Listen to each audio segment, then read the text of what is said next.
territory that we were in a lot 30 years ago and that we are being immersed back into again now. And that is Scream 6.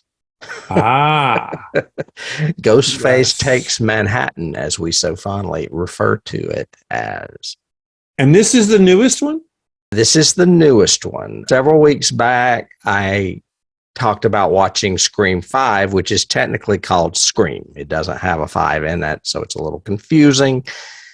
Very, very much like the Halloween reboot. I'm assuming there will be a third in this franchise, this new mini franchise of the same franchise. This one was directed by the same folks, Matt Bettinelli-Olpin and Tyler Gillette. They also are known for Ready or Not, which is a movie I have not seen. Written by the same folks that did the Scream prior to this, a guy named James Vanderbilt, who I told you is working on The Long Walk, a Stephen King adaptation. I did not know there was a Stephen King adaptation of The Long Walk being produced right now for film. It's an old Botman book, so I'm looking for that. And then Gary Busick, who also worked on Ready or Not and was a story editor on Castle Rock. So again, I mentioned this last time with the other film, there's a pretty good pedigree behind these movies. The only old character from the original back is Gail Weathers, the Courtney Cox character. So what's her name isn't in it? Neve Campbell. Campbell. That was very controversial because she dropped out of it while they were filming.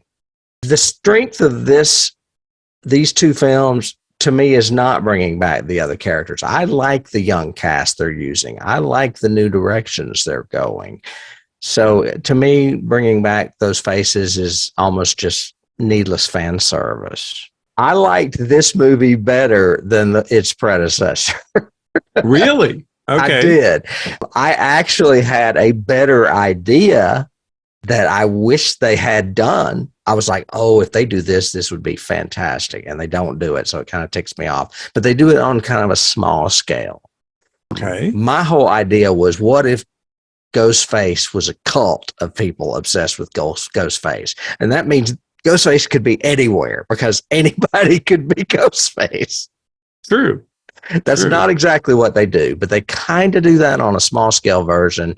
I mentioned there's a scene in a Coming to Get You earlier, or last year, I guess it was, that there's a scene on a subway at Halloween and everybody's dressed like a horror movie character, including Ghostface, which is kind of funny because Ghostface in the meta world is from the movie Stab, which is God, I'm not going to get into all that. Anyway, this movie scored 76 on Rotten Tomatoes. The other one scored 76 as well. I would give this one a couple of notches higher. I did like Scream 6 better. And that's all I'm going to say about it. Wow. Well, it's on Paramount Plus if you want to watch it. So. And this has been going on for how long? When was the first Scream? Like 1996. 96. Yeah. Wow. And this is the sixth. Yeah, this is the sixth movie, the sixth film. Exactly. And this is the section of the reboot, right? Essentially the rebooted franchise. Yeah, it is. Right? They did like 3 films, I think, with Wes Craven. I can't remember if Wes did the 4th film, but no one really seems to like the 4th film, so I don't think I've watched it. And now so that's kind of like the intermission, and then this is the beginning of a new trilogy, 5, 6, and I'm thinking 7 maybe. Well, Ghostface can go on forever. Apparently so. And 1 million people have murderous intent, obviously, because there's someone else that's Ghostfaced every film, pretty much. So. Yeah. Yeah. One's born every year. Yeah.